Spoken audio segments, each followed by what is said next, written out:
সেখানে আমি তাকে একটু যদি অনুবাদ করি তাহলে সেরকম করতে পারবো যে আমি তাকে উদ্ধৃত করছি যে কোনো এক সময় প্রধানমন্ত্রী শেখ হাসিনা ও ডক্টর ইউনূস একসঙ্গে কাজ করেছেন। আমি আশা করি সেই সময়টা আবার ফিরে আসুক, শুধু গ্রামীণ কিংবা সংশ্লিষ্ট সব প্রতিষ্ঠানগুলোর ভালোর জন্যই নয়, যদি তারা আবারও একসঙ্গে কাজ করেন তাহলে সেটা চমৎকার হবে। এই মনিকা ইউনূসের এই আশা কি আপনারও মানে একই রকম আশা কিনা যে এটা কি এখন আমার জন্য করা যাচ্ছে না যে আমি নারাজ করতে চাই না? তুমি ভাবখানে এমন করছো যে আমি আপত্তি করছি, আমি কাজ করতে চাই না। আমাকে যে বললাম চোর বদমাইশ করে রেখেছে, সেখানে কাজ দেখুন ইউনূস সাহেব কোন ভয় পেয়েছে? আমার নাম উঠলেই উনি, আরে ইউনূস সাহেব যারা আপনাকে উল্টো পাল্টা বুঝিয়ে লোভ দেখিয়ে এই বয়সে প্রেসিডেন্ট করবো বলে নিয়ে এসছে, তাদের তো উদ্দেশ্য সব ছিল না। তারা এই বাংলাদেশটাকে একটা তালিবান দেশ তৈরি করতে চেয়েছিল।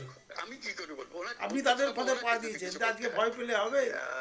আপনি যাদের সঙ্গে প্রতিযোগিতায় নেমেছেন তারা পরীক্ষিত রাষ্ট্রনায়ক, তারা দিনের পর দিন এইসব করেছে, তাদের ঘর বাড়ি সংসার আত্মীয় স্বজনকে তারা খুন হতে দেখেছেন, এবং তারা এটা নিয়েই তারা অভ্যস্ত জন্মেছে। আপনি শিক্ষা জগতের লোক, আপনি কেন এই নোংরামিতে ঢুকলেন? আপনার তো সেই এক্সপিরিয়েন্স নেই কি করে দেশ চালাতে হয়, কিভাবে কি করতে হয়। আমি তো গেছেন, নোবেল প্রাইজ পেয়েছেন বলে আপনি হিরো হয়েছিলেন, সেই সুবাদে আপনি বহু নারী সান্নিধ্যে এসেছেন, প্যারিসে গিয়ে শুধু ফুর্তি করেছেন। ফুর্তি করার পরে এই বুড়ো বয়সে আর তো কিছু ফুর্তি করা যাবে না।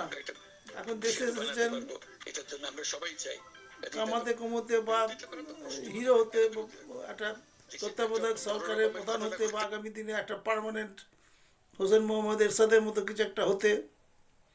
কিন্তু এই রাস্তা বড় বন্ধুর, এই রাস্তা ভালো রাস্তা নয়। প্রত্যেকটি বাংলাদেশের সমস্ত রাষ্ট্রনায়ক কি বিভৎসভাবে তার দিন শেষ করেছে। আপনার তো মনে হয় যতদিন যাবে না, এই লটে আপনার দিন শেষ।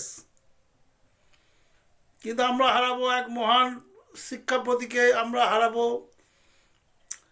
একজন মৌলিক চিন্তার অধিকারীকে, আমরা হারাবো সমাজ পরিবর্তনের ডাক দেওয়া এক বৃদ্ধকে। আর কিছু করার নেই, এই খেলাটা আপনার হাত থেকে বেরিয়ে গেছে।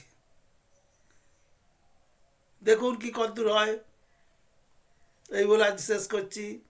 ধন্যবাদ।